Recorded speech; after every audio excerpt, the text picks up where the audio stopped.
上海、深圳开始出现了新型的婚姻模式，绝对颠覆三观，看看你能接受吗？就在最近呢，一些北上广深发达的城市，95后和00后的小姑娘们都在倡导一种新型的婚姻方式，而且这种方式还吸引了大部分人群的这个眼球。当我听完之后，我都感觉这个时代进步的也太快了，真的是感觉有点这个反人性，不像原来我们那一代人呢，对不对？有的是自由恋爱，有的是父母没人介绍的，但是到如今这个年代，一种新鲜的模式在年轻人人群当中逐渐的流行开来，而且这种方式还让老一辈人感到特别的困惑和无法接受，包括我们是80后的我都感觉呢，有点颠覆我的三观。那接下来呢，我就和大家说一说传统模式跟新型婚姻的模式有什么区别呢？第一个就是随着现在社会的发展，男方可以不用出彩礼，女方呢也不用出嫁妆，这个模式就是给光棍带来一些好处，特别在农村里面，尽管两个年轻人想结婚在一起，可是最后呢高昂的彩礼也会导致结不了婚的问题。就像我公司的有个同事，他是00后，就在上个月刚结婚的，他们的婚姻模式也就是这种男女双方都不用出钱，毕竟现在年轻人压力还挺大的，对于这种模式我感觉还是挺友好的。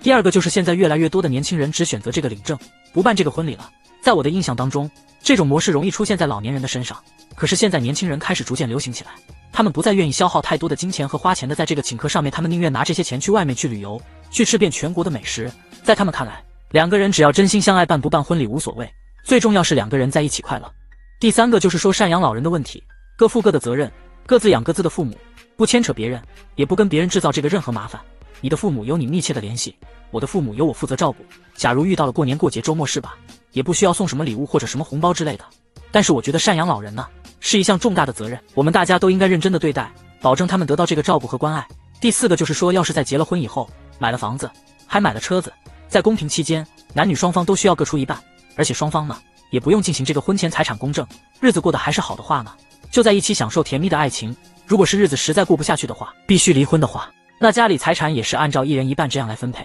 第五个就是关于这个孩子跟谁姓这一块，大家可以商量着来。要生2个孩子的话，一个跟父亲，一个跟母亲姓。第6个就是不与任何的一方父母住在一起。有时候因为这个年轻人跟老人住在一起吧，确实会出现一些矛盾，比如儿媳妇把这个菜炒咸了，明天老丈人把这米饭给做糊了。所以说这个东西是不是在一起的话，就是各有各的麻烦，对不对？还是各过各的比较好。有句话说距离产生美。